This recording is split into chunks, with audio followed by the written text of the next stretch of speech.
finaalipaikkaa Suomen mestaruuskilpailusta. 256 Kääpiö-Pinseri Elvis ja Paula Ropponen Itä-Helsingin agility-harrastaja.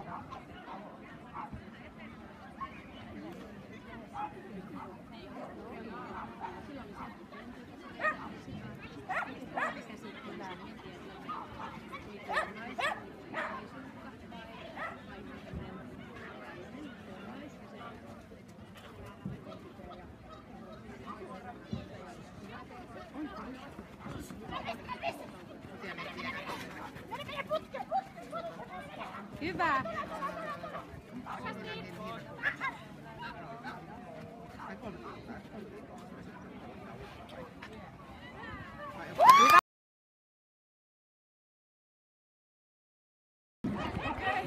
Kääpiö-Pinseri Elvis ja Paula Ropponen Itä-Helsingin agility-harrastajista saadaan starttaamaan valmiina kylkisymällä 3, 234, 21, 60, 210, 62, 164.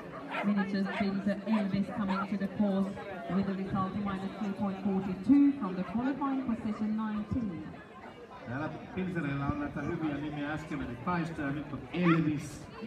Eli siellä nyt ehkä vähän elvistellään ja näytellään, miten tätä hommaa oikein tehdään.